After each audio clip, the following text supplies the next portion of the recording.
I'm Ric Edelman. Yes, fine art is beautiful, but it can turn ugly when you invest in it. We're going to get the inside story on the value of valuables from one of the world's biggest auction houses. Plus, a panel of financial advisors on what their clients never seem to do. Our cash comedians look at bad dinner companions. And we're going to get the business of show business from Neil Stiles, the editor of Variety.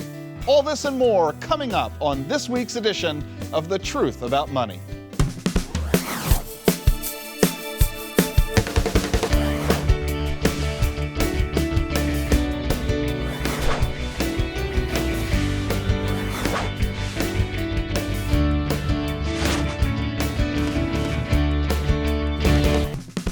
Best-selling author and founder of one of the nation's largest financial planning firms, Ric Edelman.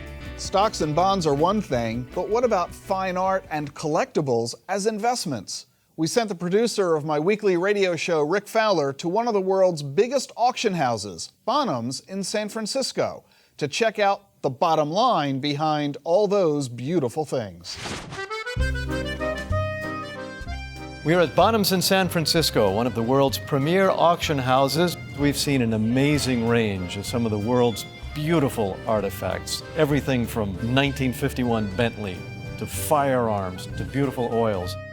For a layman that may be considering investing in art, what types of things can go wrong where they end up losing?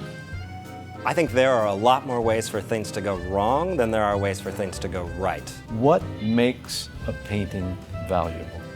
Intrinsically, that's a really tough question, and I don't actually have to answer that. As an auctioneer, my job is to price things based on what things have done in the past. This one here on my left is by William Ritchell.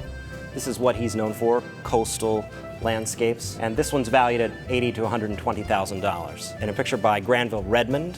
This is his typical subject matter, California wildflowers blooming, and this picture's valued at $40,000 to $60,000. In terms of value, it's a difficult issue to figure out, and here I've been doing this for 26 years, and to this day I tell everybody I deal with I don't have any kind of crystal ball.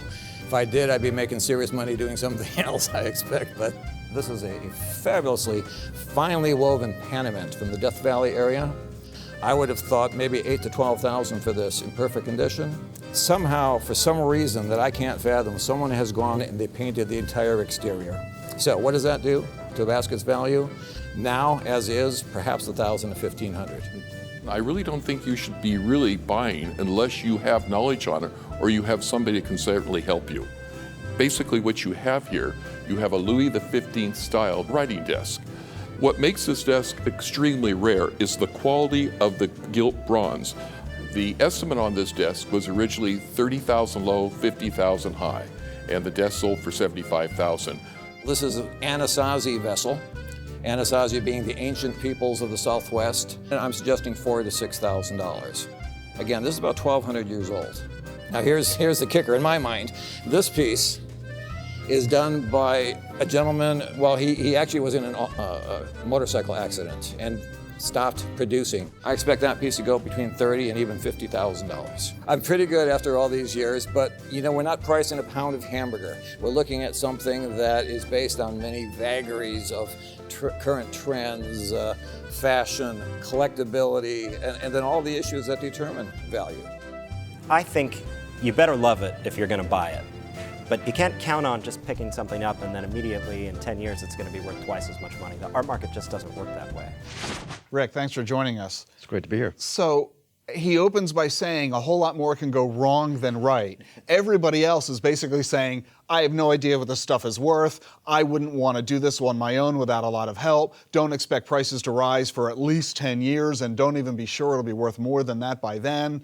So why on earth are so many people buying art at auctions? I think you have to buy it to keep it. You have to go in with the idea that if you like it, you may end up with it. If you're intending to turn it over, as you can see from what everybody said, you're really, really rolling the dice. It's highly illiquid. There is no certainty that it isn't a fake, and frauds are rampant in the art world because of the profitability of selling something that's a fake as though it were real.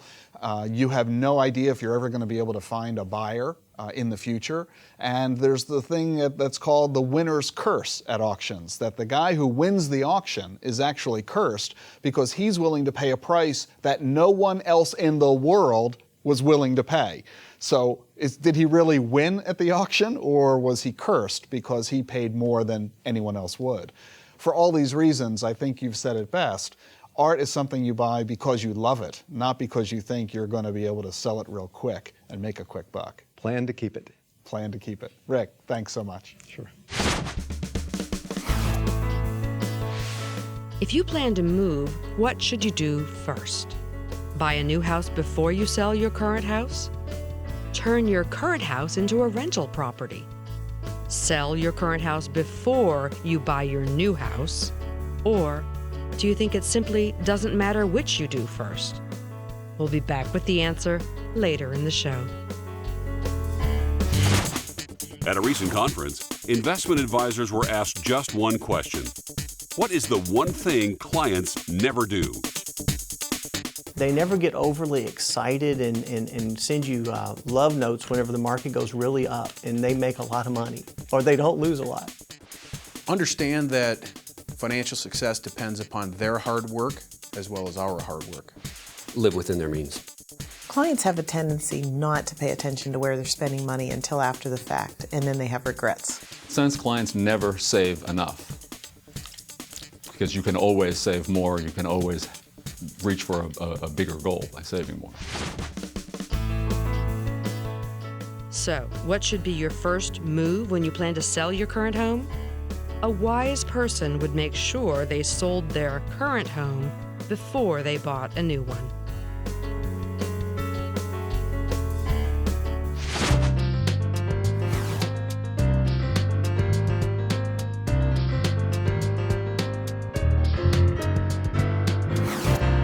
We're talking with Florence this time. How are you, Florence? I'm fine, thank you. How can we help you?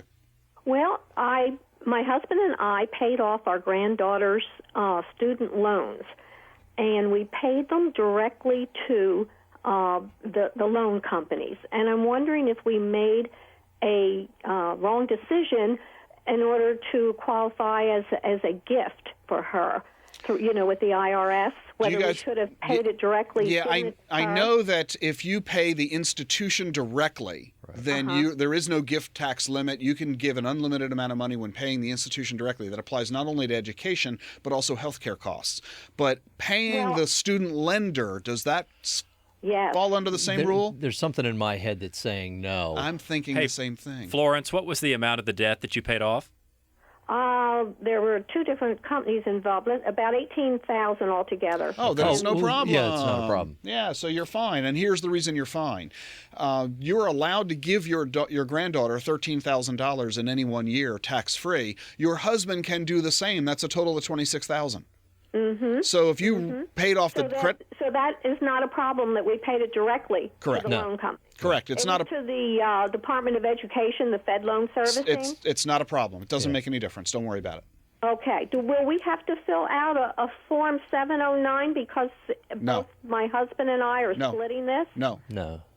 No? Well, Florence, talk to your accountant about that. If you gift split, if you gift up to $13,000, there's no Form 709 required. If you gift split, where you and your husband do, some accountants do recommend filling out that form.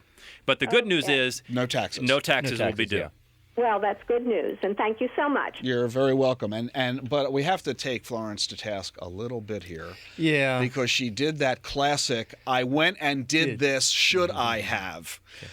It is so much better to find out beforehand to make sure that you're not creating an adverse problem, because had this been a problem for her, it's theoretical that she could have created a massive tax liability for herself for absolutely no reason. Well, yeah, she could have ended up in a situation where they're writing a check over 1 year that maybe should have been written over 2 or 3 or 4 years, and she's going to end up paying taxes. But Lots of ways to potentially solve the problem. Due to the dollar amount involved, it's going to work out just fine. But let's find out the answer to the question before we do something.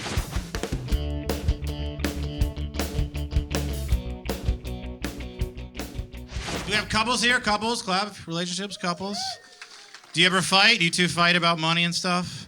Because my girlfriend, she's like very old school in that like she wants you to hold the door and buy flowers and pay for things. But she's very new school when it comes to like cooking and cleaning.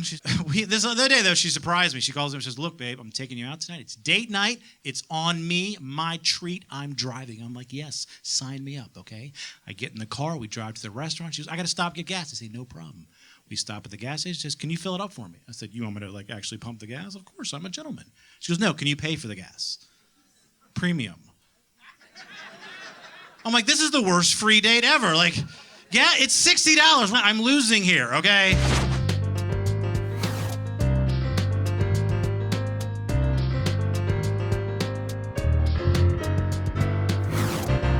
Hi, Rick. So business is good, and I am a big believer in giving back.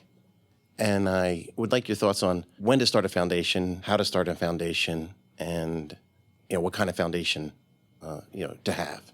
There are several different ways to go about philanthropic activities, and good for you. It's exciting to see that you are interested in doing that. The first way that you can be philanthropic is just to write checks to the charity of your choice. Of course, you can also donate your time instead of your money or assets. If you're going to donate assets, just write checks. Have a nice day. Many people, though, get to a point where they're writing a lot of checks or have a lot of money available, and they want to have more of an impact on the areas in which they feel passionate.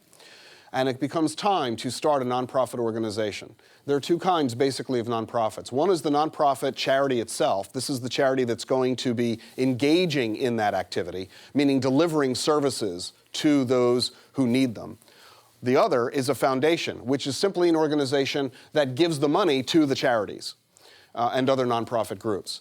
When you create a foundation, it's a nonprofit organization. The law requires that you distribute a certain minimum amount of it every year. Typically, it's 5% of the assets have to be distributed, or 5% of the income has to be distributed on an annual basis to charities of the foundation's choice. You need to create a board for the foundation. You can certainly serve on it, but you'll name others to serve on the board with you. You'll set a set of rules to determine the kinds of organizations that you're going to give the money to. Establishing a foundation is expensive. It requires a significant amount of legal work and tax work to get it qualified by the IRS as a foundation. There are a couple of alternatives that make it easier. One is a community trust. There are, in most states, an opportunity for you to create a community trust that will allow you to set the money aside without having to go through the bureaucratic efforts of a foundation. Second is that the mutual fund industry has recognized the desire of a lot of affluent Americans to create foundations, but don't want to go through the bother of doing it all on their own. And these are called charitable gift funds. They look and act like any other ordinary mutual fund. There are about a half a dozen mutual fund companies that have created these. And although they look like ordinary mutual funds, in fact, they are charitable. You open the account like you do any other mutual fund. You send the money to it. And in the course of doing so, the money sits there and will be distributed when you direct to the charities of your choice. And you can change your mind whenever you want. You can send the money to one charity this year and another charity that next year. You don't have to send any money in any given year to do it. The money sits there in this organization. It's a 501c3 nonprofit group. Any donations you make to it are considered tax deductible.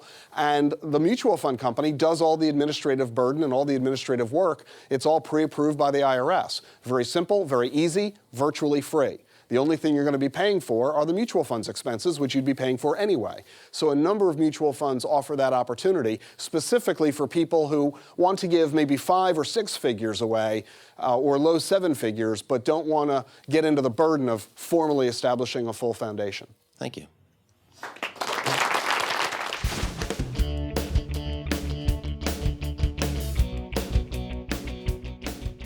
Single. I tried the online dating recently. Anybody do that? Online dating? One person in this big room? You guys are liars. I met the worst human being I've ever met in my entire life.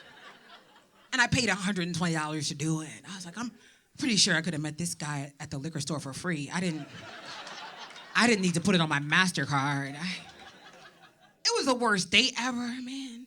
Get through, the dinner check comes, he ignores it. right? So we do that stare-off thing for like 30 seconds. And then I realize I'm gonna have to pay for my meal, so I put my money down, right? But then he asked me to help pay for his half of the meal. Not because he didn't have it, but because, and I quote, I don't wanna break my last 20. You know how it is, boo. Once you break it, it's gone.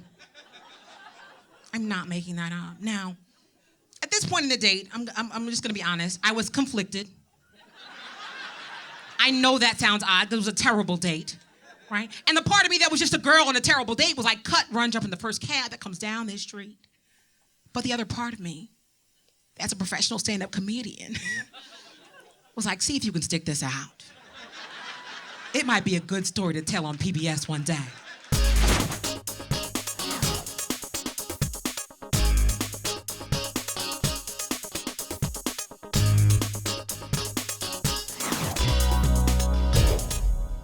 Hi, Rick. This is Tyler and my girlfriend Katrina here.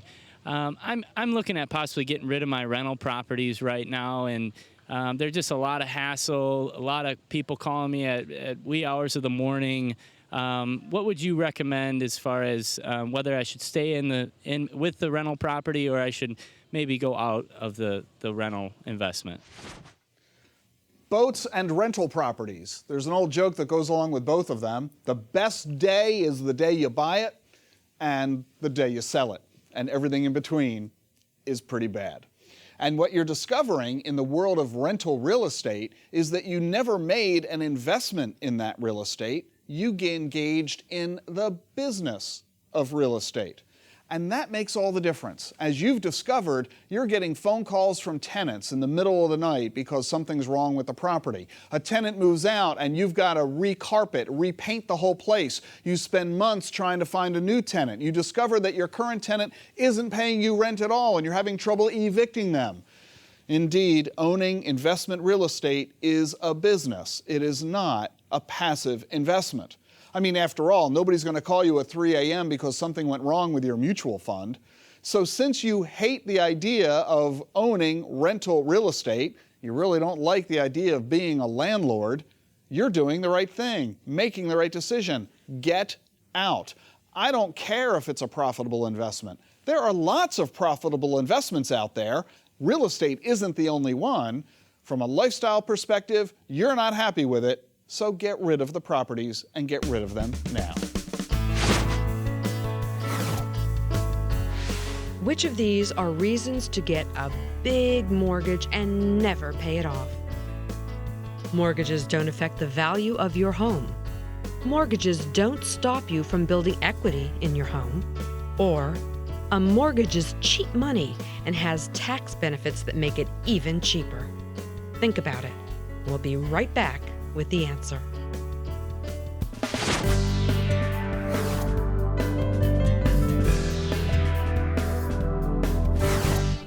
As president of Variety, Inc., Neil Stiles oversees Hollywood's #1 trade magazine. He also manages MarketCast, the leading provider of entertainment market research. So when we visited Los Angeles recently, I took the opportunity to sit down with Neil and talk about the business of show business. Variety, without a doubt, is one of the best-known publications anywhere.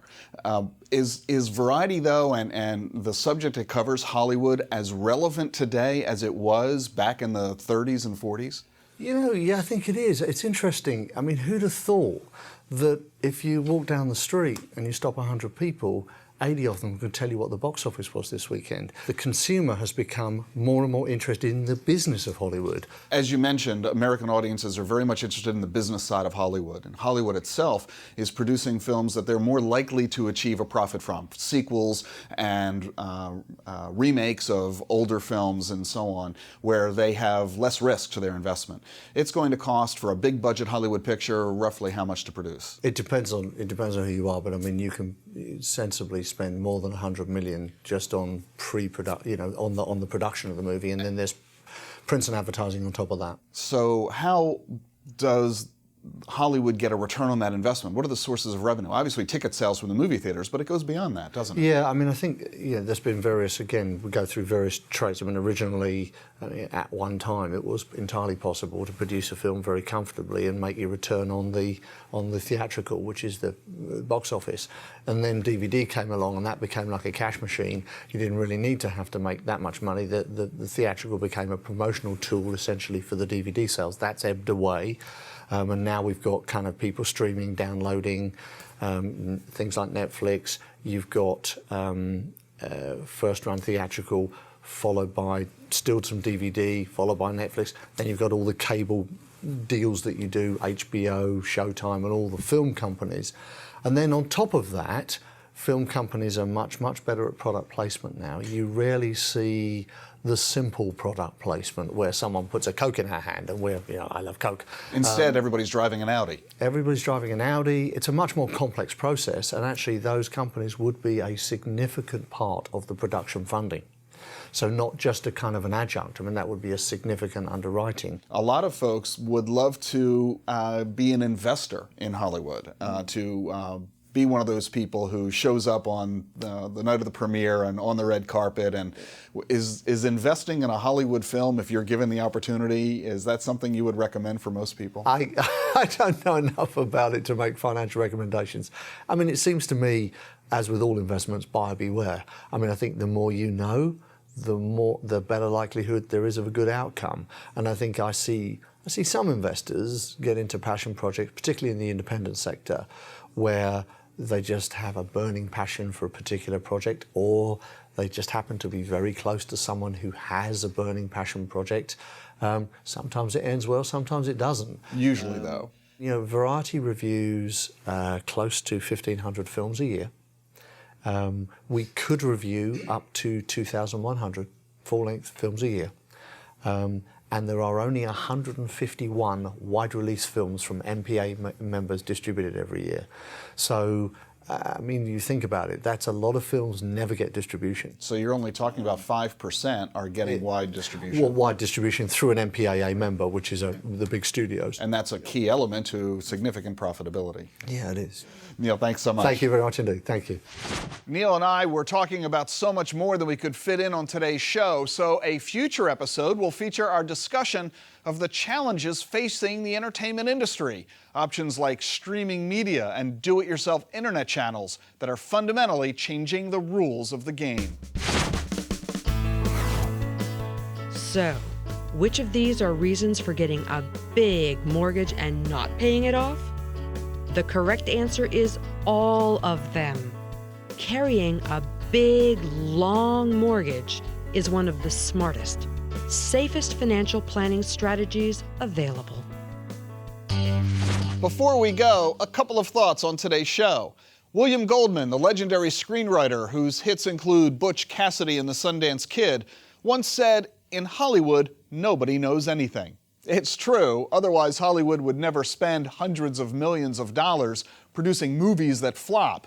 And it's the same thing with investments. If stockbrokers and advisors were really so smart, nobody would ever lose any money in an investment. But people do all the time. And that's why the best approach is to diversify. This can lower your risks by limiting the amount of money that you put into any one investment that might become the next flop. And that is the truth about money. I'm Ric Edelman. See you next week.